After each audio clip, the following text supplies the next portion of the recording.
Selection achievers में आपका हार्दिक स्वागत है। मैं हूं अमित राव। लाया हूं 23 टू 24 अक्टूबर 2020 के करंट अफेयर्स। चलिए स्टार्ट करते हैं। केंद्र सरकार ने पहली बार किस राज्य क्षेत्र में पंचायती राज अधिनियम को अपनाने की मंजूरी दे दी है? तो इसका सही जवाब है सी, जम्मू कश्मीर।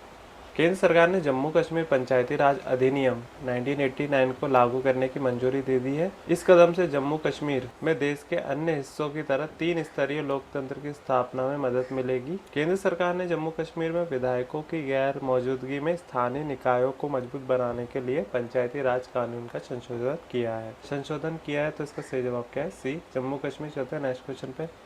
भारत ने किस एंटी टैंक गाइडेड मिसाइल का अंतिम प्रशिक्षण किया है? तो इसका सही जवाब है बी, नाग मिसाइल का। डीआरडीओ द्वारा विकसित नाग एंटी टैंक गाइडेड मिसाइल का अंतिम प्रशिक्षण एक वार हेड के साथ सफलतापूर्वक कर लिया गया है। ये प्रशिक्षण सुबह 6:45 बजे हुआ था राजस्थान के पोखरण में फील्ड फायरिंग रेंज में किया गया था। अब इसे विकसित किसने किया? डीआरडीओ ने। तो डीआरडीओ का हेडक्वार्टर का है न्यू दिल्ली में। अब बात है डीआरडीओ की। डीआरडीओ का एस्टेब्लिशमेंट कब हुआ था? 1958 में हुआ था। इसका हेडक्वार्टर कहाँ पे? न्यू दिल्ली में है। और इसके प्रमुख कौन है? डॉक्टर जी सतीश रेड्डी। चलते हैं नेक्स्ट क्वेश्चन पे। सोलोमन द्वीप में भारत के अगले उच्चायुक्त कौन बने हैं? तो इसका सही जवाब है बी, सुशील कुमार सिंघल बने हैं। सुशील कुमार सिंघल को सोलोमन द्वीप का भारत के अगले आयुक्त के रूप में नियुक्त किया गया है। सुशील कुमार सिंघल वर्तमान में सिंगल पोर्ट मोरेस्बी के स्थायी निवासी हैं और वर्तमान में पापुआ न्यू गिनी के स्वतंत्र राज्य के भारत के उच्चायुक्त के रूप में कार्यरत हैं। ये 2000 बैच के आईएएस अधिकारी हैं। अब बात है सोलोमन द्वीप की। सोलोमन द्वीप एक पापुआ न्यू गिनी के पूर्व में स्थित है। करीब 1000 द्वीपों से मिलकर बनने वाला ये एक देश है। इसका कुल क्षेत्रफल 28,400 वर्ग किलोमीटर का है। इसकी राजधानी होनियारा है और इसकी करेंसी क्या है? Solomon Iceland dollar. यह है सोलोमन द्वीप का मैप। चलते हैं नेक्स्ट क्वेश्चन पे। एनीमिया मुक्त भारत सूचकांक में कौन सा राज्य शीर्ष पर रहा है? तो इसका सही जवाब है ए, हरियाणा रहा है। भारत का हरियाणा राज्य 28 राज्यों में एनीमिया मुक्त भारत सूचकांक में शीर्ष स्थान पर रहा है। स्वास्थ्य एवं परिवार कल्याण मंत्री और यूनिसेफ द्वारा एनीमिया मुक्त भारत सूचकांक जारी किया गया है। इस सूचकांक में हरियाणा ने 40.7 AMB सूचकांक के साथ शीर्ष स्थान प्राप्त किया है। हरियाणा के सीएम कौन है? मनोहर लाल खट्टर। चलते हैं नेक्स्ट क्वेश्चन पे। इंटरनेशनल स्टरिंग अवेयरनेस डे कब मनाते हैं? तो इसको मनाया जाता है 22 अक्टूबर को। एवं अंतर्राष्ट्रीय हकलाइट जागरूकता दिवस 22 अक्टूबर को मनाया गया है। इस दिवस को मनाने का उद्देश्य क्या है? सार्वजनिक लोगों के बीच हकलाने वाले लोगों के साथ भेदभाव न करना इसका मेन उद्देश्य है। इंटरनेशनल स्टरिंग अवेयरनेस डे 2020 की थीम क्या है? Journey of word resilience and bouncing back. चलते हैं नेक्स्ट क्वेश्चन पे। एलजी ने किसको बनाया एलजी सिग्नेचर का ब्रांड एम्बेसडर? तो इसका सही जवाब है बी, लुइस हैमिल्टन को बनाया। एलजी इलेक्ट्रॉनिक्स ने home solution brand LG signature के ग्लोबल एम्बेसडर के रूप में लुइस हैमिल्टन को नियुक्त किया है। लुइस हैमिल्टन अब एलजी इलेक्ट्रॉनिक के प्रतीक ब्रांड के रूप में प्रचार एवं प्रसार करेंगे, जिससे इलेक्ट्रॉनिक जगत में एलजी की डिमांड बढ़ सके। अब बात है एलजी की। तो एलजी इलेक्ट्रॉनिक्स का वर्तमान में हेडक्वार्टर कहाँ पर है? यह है साउथ कोरिया में। और एलजी इलेक्ट्रॉनिक के अध्यक्ष कौन है? यह है क्वाग मोकू। चलते हैं नेक्स्ट क्वेश्चन में। भारतीय वायुसेना की किस पहली महिला विंग कमांडर का हाल ही में निधन हो गया? तो इसका सही जवाब है ए, डॉक्टर विजय लक्ष्मी रामनन का हुआ है। यह है डॉक्टर विजय लक्ष्मी रामनन। इनका हाल ही में निधन हो चुका है। ये पहली महिला विंग कमांडर थी। इन्होंने 1977 में विंग कमांडर रमनन को विशिष्ट सेवा पदक के लिए सम्मानित किया गया था। ईयर 1955 में MBBS करने के बाद इन्हें आर्मी मेडिकल कोर में शामिल किया गया था। फरवरी 1979 को डॉक्टर विजय लक्ष्मी रमनन ने अपने पद से रिटायरमेंट ले लिया था। तो इसका सही जवाब है ए। चलते हैं नेक्स्ट क्वेश्चन पे। आईटीबीपी ने किस राज्य में आयोजित किया साइकिल अभियान? तो इसका सही जवाब है सिक्किम, बी। आईटीबीपी ने सिक्किम में अपने पंखों पर से राज्य के सीमावर्ती गांव के बीच साइकिल अभियान की शुरुआत की, जिसमें आईटीबीपी की टीम द्वारा कुल 218 किलोमीटर कठिन इलाकों को 20 दिनों में कवर किया जाएगा। तो इसका सही जवाब है सिक्किम। अब बात है सिक्किम की। तो सिक्किम के सीएम का नाम क्या है? प्रेम सिंह तमांग। और यहाँ के गवर्नर है गंगा प्रसाद। सिक्किम की कैपिटल क्या है? गंगटोक। चलते हैं नेक्स्ट क्वेश्चन पे। अमेरिकी अंतरिक्ष एजेंसी नासा ने चंद्रमा पे पहली बार सेलुलर नेटवर्क बनाने के लिए किस दूरसंचार कंपनी का चयन किया? तो इसका सही जवाब है पी, नोकिया। अमेरिका अंतरिक्ष एजेंसी नासा ने चांद पर मोबाइल सेलुलर नेटवर्क बनाने के लिए नोकिया को चुना है। फिनलैंड की कंपनी नोकिया ने नासा की योजना चांद पर मानव बस्तियां बसाने की है। नासा पहले से ही इस आर्टेमिस प्रोग्राम के जरिए 2014 तक चांद की सतह पर मानव मिशन भेजने की तैयारी कर रहा है। वहीं नोकिया ने दावा किया है कि चांद पर उसका नेटवर्क ईयर 2020 के एंडिंग तक काम करने लगेगा। चलते हैं नेक्स्ट क्वेश्चन पे। किस आईआईटी ने कोविड-19 के लिए विकसित की है कोविरैप टेक्नोलॉजी? तो इसका सही जवाब है आईआईटी खड़गपुर, सी।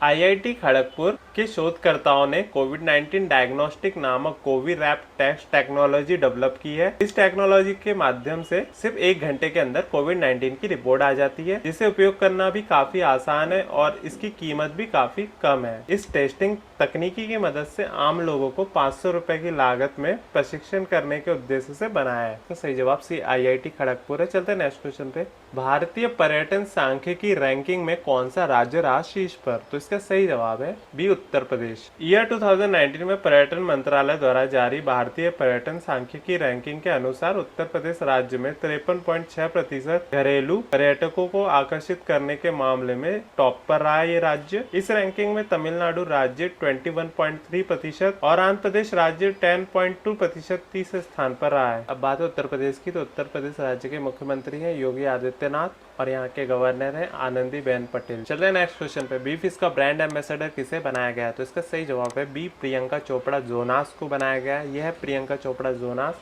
इन्हें पार्ले एग्रो ग्रुप अभियान का हॉट स्टार के पूरे आईपीएल के दौरान प्रचार प्रसार करने के लिए बी फिश ताजा सेब की रस पर आधारित Malta flavour Parle agro group में भारतीय अभिनेत्री प्रियंका चोपड़ा जोनास को अपने फूड प्लस साइज पोर्टफोलियो बी फिश का अपना नेशनल ब्रांड एम्बेसडर नियुक्त किया है। बात है पार्ले एग्रो का, तो इसके सीईओ कौन है? शाहाना चौहान। पार्ले एग्रो का हेडक्वार्टर यहाँ पर है मुंबई महाराष्ट्र में स्थित है। चलते हैं नेक्स्ट क्वेश्चन पे। शेख रसल अंतर्राष्ट्रीय एयर राइफल चैंपियनशिप में किसने जीता स्वर्ण और रजत पदक? तो इसका सही जवाब है ए इलावेनिल व्लारिवान और शाहू तुषार ने जीता है। भारतीय महिला खिलाड़ी इलावेनिल व्लारिवान ने शेख रसेल अंतर्राष्ट्रीय एयर राइफल चैंपियनशिप INTL में गोल्ड मेडल जीता है।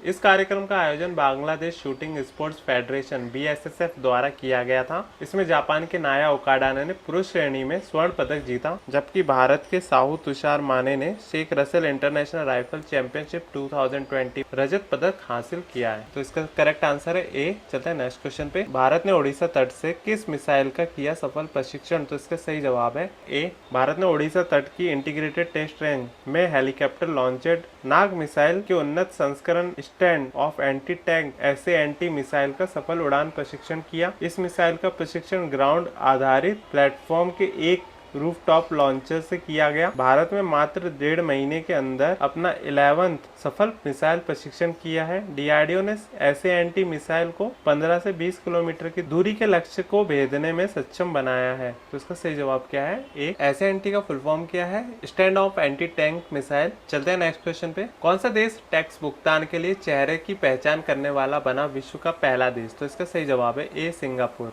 सिंगापुर नेशनल आइडेंटिफिकेशन डेटाबेस में फेशियल वेरिफिकेशन करने वाला दुनिया का पहला देश सिंगापुर बन गया है। सिंगापुर ने इस टेक्नोलॉजी को शहर के सिंग पास डिजिटल पहचान योजना के अंतर्गत शामिल किया है, जिसे सिंग पास फेस वेरिफिकेशन नाम दिया गया है। अब बात है सिंगापुर की। ये एशिया में स्थित एक कंट्री है और यहाँ के प्रेसिडेंट का नाम है हालिमा याकोब और यहाँ के प्राइम मिनिस्टर का नाम है ली हाइसेन लूंग और यहाँ की करेंसी है सिंगापुर डॉलर। चलते हैं नेक्स्ट क्वेश्चन पे। किसने किया अपनी आत्मकथा पोर्ट्रेट्स ऑफ पावर का विमोचन? तो इसका सही जवाब है ए NK सिंह ने किया है। यह है NK सिंह। ये एक प्रसिद्ध इकोनॉमिस्ट है। इनका पूरा नाम नंद किशोर सिंह है। इन्होंने portraits of power half a century of being at ringside नामक अपनी आत्मकथा का विमोचन किया है। इस पुस्तक का प्रकाशन रूप पब्लिकेशन मीडिया द्वारा किया गया है। करंट में नंद किशोर सिंह भारत के 15th वित्त आयोग के अध्यक्ष के रूप में सेवारत हैं। चलते हैं नेक्स्ट क्वेश्चन पे। मो विद्युत नामक पोर्टल किस राज्य ने लॉन्च किया है? तो इसका सही जवाब है ए ओडिशा ने किया है। ओडिशा राज्य सरकार ने वीडियो कॉन्फ्रेंसिंग के माध्यम से बिजली उपभोक्ता सर्विस पोर्टल मो विद्युत मोबाइल ऐप और पोर्टल लॉन्च किया है। ये मोबाइल एप्लीकेशन राज्य सरकार में 5T का मतलब है team work, transparency, technology, time leading और ट्रांसफॉर्मेशन के परियोजना के अंतर्गत आती है। इस पोर्टल की मदद से 89 लोग बिजली उपभोक्ताओं को लाभ मिलेगा। इसके साथ 2 उपभोक्ताओं को 5 किलोवाट तक का स्थायी कनेक्शन भी मुहैया कराया जाएगा। तो इसका सही जवाब है ओडिशा। चलते हैं नेक्स्ट क्वेश्चन पे। दिल्ली परिवहन निगम ने किया किन बसों का ट्रायल शुरू? तो इसका सही जवाब है सी हाइड्रोजन मिक्स CNG। केंद्रीय पेट्रोलियम एवं प्राकृतिक मंत्री धर्मेंद्र प्रधान ने दिल्ली परिवहन निगम के राजगढ़ बस डिपो 1 में हाइड्रोजन मिश्रित CNG बसों का ट्रायल शुरू किया क्या है? ये सीएनजी का इनपुट मात्रा की तुलना में 4% से 5% तक का उच्च उपज HCNG मिश्रण प्रदान करता है। तो इसका सही जवाब है सी। सिलेक्शन अचीवर्स के साथ जुड़े रहने के लिए धन्यवाद। सब्सक्राइब एंड लाइक करना ना भूलें। इसके साथ ही आप हमारा टेलीग्राम ग्रुप भी ज्वाइन कर सकते हैं और टेलीग्राम ग्रुप का लिंक नीचे डिस्क्रिप्शन में दिया गया है। Thank you.